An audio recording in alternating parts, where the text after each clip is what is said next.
Welcome everyone. By way of a preface, when we were living in our ecopod, I was doing everything myself. So the things that I'm going to tell you are things that I know for a fact work. You need to lower your standards to higher your standards. Like you need to lower your standards of like when I walk in, everything smells so clean, because that smell is not cleanliness. That smells like chemical and it's hurting you. To higher your standards of health and self-preservation. This whole way of doing things is a paradigm shift. What we are doing now, changing our lives, pursuing health, it's actually godliness. There's a pasuk in the Torah which says "V'nishmartem or v'nafsho, which basically means you have to guard your soul very, very much. It's understood to mean you have to preserve your health. That is what God expects of you. Mental health is equally weighted in this paragraph of guarding your health, if not at the top of the pyramid. The emotional can affect the physical and vice versa.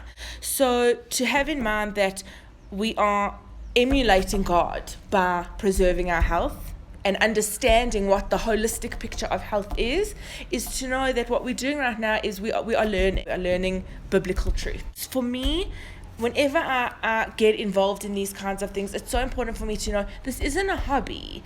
This is the most holy work.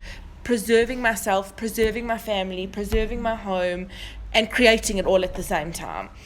Now, there's this principle called 80-20. When I first learned about it, I was reading it in economics, like a textbook, and it's by some Italian economist. What the principle says is that 80% of the yields will come from 20% of the efforts. It puts everything into perspective. You'll wear 20% of your clothes 80% of the time. You'll wear 20% of the colors 80% of the time. So rather just focus on the 20%. What I like to always remember is like when pockets of truth emerge that resonate with me, I have to know that they come from a higher origin. Anything that resonates with me as being true must ultimately originate with God. Now what we're going to talk about is why do you want a ZeroTox home? I'm going to go in a hierarchy. So obviously the first is the planet. I do believe that we all have our obligations, and to set an example, I can only control myself and my home.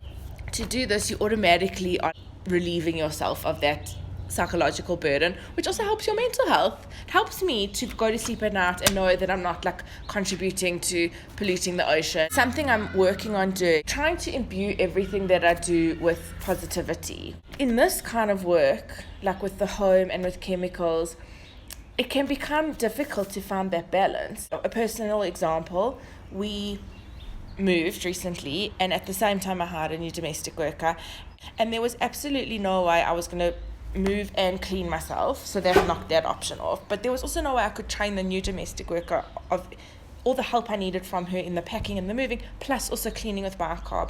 So I was just like, I'm making a mental health decision that for this transitional phase of like 6 or 7 days, I'm just buying oil, and I'm going to buy it, and I'm going to buy it with such a happy heart, and I'm going to thank Hashem that this resource is available to me in my time of need, that I don't have to now, on top of all the stress and everything else that I'm having, I don't have to sit and make washing powder and then hate the washing powder. But the reason I'm mentioning that as well is that I don't want anyone to leave here with feelings of panic or stress or negativity.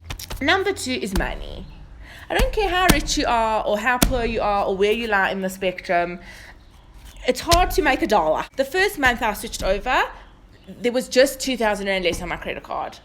And obviously the most important thing is your health. I'll get to the physical health benefits in a moment. But I think for me personally, this has been a mental health journey as well. My motto for 2019 was 86 the to-do list. Just step up to the to-do. We're not going to live with the to-do list. And how this helped is because it gave me a feeling of like, we're not going to run out of things. As long as I know that I only ever really have to have coconut oil, bicarb, and vinegar, we're not going to run out. I genuinely believe anxiety is the modern day plague. Like, there's not a person I know who's not suffering with anxiety, treating anxiety in some form. They may not even know they're anxious, but they're riddled with eczema. So before we get to why we want to get rid of these chemicals, I'm going to just quickly list the top 5, kind of like broadly understood that these are like the 5 hard hitters, you know, which are formaldehyde, which is in all conventional toothpaste, parabens, which is foam. I want you guys to remember this. Foam is a fallacy. That is my motto. Parabens and the SLS and the SLES, which is the sodium lauryl sulfate. Number 5 is parfum, and number 4 is like mineral oils, petroleum. Sounds so cute, mineral oil. It's from petrol. The shift is divided into 2, home care and personal care. And of course they overlap, but in terms of the personal care, it's been the paradigm shift. Like, what is clean? I just want to link back to this idea of positivity. I don't want to hate on these chemicals. These chemicals were created by someone who said, if I do this, this is going to last longer and it's going to make people's lives easier. There was a good intention behind this. There wasn't someone sitting in Colgate going, I'm going to give the masses cancer. So now, what do these things cause? What are these chemicals clinically proven to be linked to? So it's everything from, as I said, brain fog, headaches, chronic headaches, migraines, IBS, eczema, psoriasis, and then we get into the big guns, the cancers, the heart disease, the stroke, the paralysis, autoimmune diseases. So those are the things that scare us. But like, have you ever had a migraine for 3 days? It's debilitating. Now we know the what and the why. We talk about the how. How are we going to change our lives? So I have got what I call the dream team. So obviously the first 2 things are bicarbonate of soda and vinegar. Then after vinegar and bicarb is Epsom salt. Coconut oil, essential oil. You can like basically avoid the entire detergent and cosmetic section when you go shopping. So what I'm going to give you now is what I call the extreme picture. We're going to start with deodorant. If you can make one switch, let this be the switch. You're going to detox your underarms. That's the goal over here. I want to sweat and I don't want to stink. So how do we do that? The goal is to make sure that what's happening in your body is so streamlined that you're not going to smell unless for a reason like you very premenstrual. So the underarms. It is possible to sweat without stinking. And then it's also possible to sometimes stink. But think about yourself using conventional deodorant. You also have stinky days. So this is what I do. Create your own deodorant using softened coconut oil, which is like liquid. Just soften it either in the sun or like put the jar in a bowl of warm water. Don't like heat it in a microwave. Add to that bicarb until you get like a sloppy consistency, and then add essential oil. The best essential oil to add would be tea tree because it's like antibacterial, antifungal property. And the truth is, the essential oil in the deodorant is like the cherry on top. It can work without it. So it becomes a paste. If you bath at night, I like to put something under my arms because I also can like sweat during the night and I don't always have time to shower in the morning. So initially, I would put tea tree oil with a carrier oil. And then you take in the morning a pinch of this stuff. And I find with anything natural, nature is so powerful that less is better. You start putting on more, sometimes it becomes less effective. And I found that with this deodorant as well. The less I used, it kept me going the whole day. And even if I felt myself sweating in the afternoon, there was no smell. So for the first 6 weeks, I was perfect. And then it started to create irritation under my arms. And I knew that was my body's way of saying, okay, we're done with this now. And then I started just using coconut oil under my arms. Next thing is toothpaste. How we do with toothpaste is we literally take bicarb, and this is also why I like to buy the organic one because this is like going into my mouth. And basically all I do is I add a couple drops of peppermint oil. So I have a tiny little glass jar and I fill that with the bicarb, and then in that I'll put, let's say, like 3 drops of peppermint oil, and I close it and I shake it. And it just absorbs into the bicarb. You wet your toothbrush, you just like tap it in. in your little powder. And then you brush. Now let me tell you something. The first time you might gag because it's like granules in your mouth. But after you've brushed your teeth and you feel what your teeth feel like, you'll be like, good God, how was I walking around before? Now, bathing. The only downfall of the shower is that you can't incorporate Epsom salt. I'm going to tell you about the bath first. The best thing that you can clean your body with, like anything in life, is warm water. There is nothing more gentle and cleansing than warm water and steam. The body is in harmony. So just by getting yourself into hot, steamy water of a bath, cleansing is happening. So this is the bath situation. Epsom salt and bicarb into the bath. You will find your happy medium. I just think a bath without essential is not worth having. Get in and I soak. I let the steam do the work.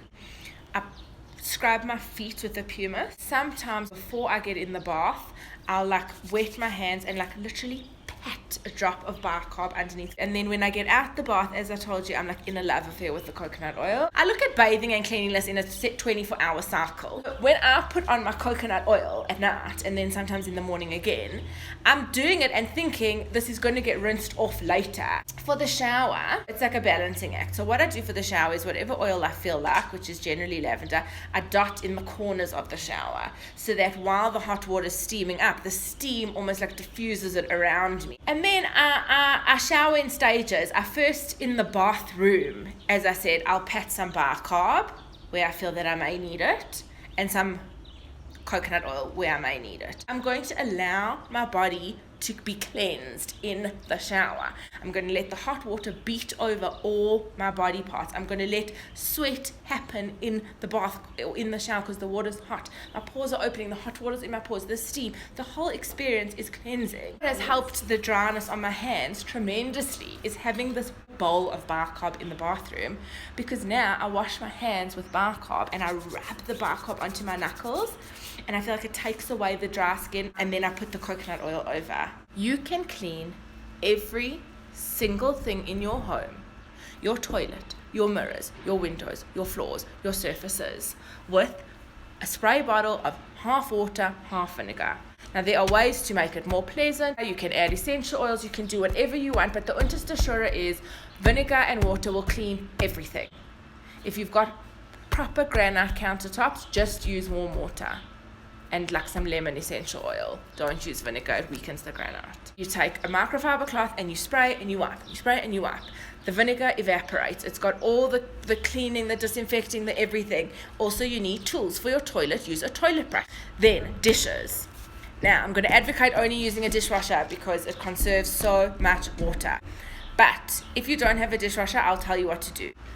At the beginning of the day, 1 sink or 2 for milk and meat is going to get filled with warm water. You can add some bicarb into that water if you want to. It's not necessary. This is where the distinction between dirt and germs comes in. Every single plate, cup, knife, fork, whatever is going to get rinsed in that dirty water of dirt.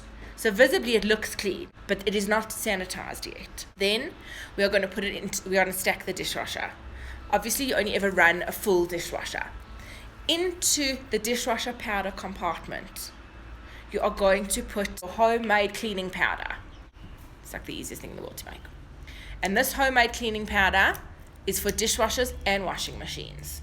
And into the rinse aid, you're going to put vinegar. In the dishwasher, next to where the tablet goes, there's like another little thing for liquid. That you put vinegar, your glasses will literally look like crystal. Dishes are now being sanitized. So they got cleaned. It's the same as the teeth. It's the same as the body. It's the same principle. You don't have a dishwasher. You first do the initial rinse in the dirty water. That water must sit there the whole day. Once you've rinsed them in that, then you do a second rinse in hot water with bicarb. But now you're going to put a lot of bicarb, and you can even put some Epsom salt as well, or you can just chuck in your cleaning powder that I'm going to teach you how to make. Now, the washing machine. There's 3 stages of washing, in my personal opinion, and this is my 20. A sunlight bar is my 20. I have tried everything under the sun, from soaking for 6 hours in pure jik to spot treating with bicarb. This is my happy medium. This is my golden road, is to have this green sunlight bar as my backup. You wet the garment or the stain and you scrub it with the sunlight bar so it gets foamy, and then you put it in the sun. And the sunlight foam and the sun are going to eat the stain. And then you take it and you chuck it in your washing as normal. How I pre-treat my laundry is I keep a plain bottle of water and I spray the stain with water and I rub a tiny bit of soap on and then put that into the wash. For the rest of the laundry, 2 to 3 tablespoons of your powder that you're going to make, where you would put your normal Omo or your normal whatever, and instead of fabric softener, vinegar. There's something called washing soda. What is washing soda? Washing soda is bicarbonate of soda that it's had its molecular structure changed because of the exposure to heat. How do you do this? You take a baking tray, you fill it with like a 1 to 2 centimeter thick layer of bicarb, pat it flat, put it into the oven on 180 for an hour. After an hour, look at it, mix it up a little bit, flatten it again with a spoon, another half an hour. You've now created washing soda. Then you take equal parts washing soda and bicarbonate of soda and you mix them and you have just created washing powder. You can add whatever you want to this powder, but this mixture of, as you would call it, the raw and the cooked in equal parts is the holy grail. And that is it. Thank you for listening to the Homemakers class. For more, go to www.mothersnaturetribe.com.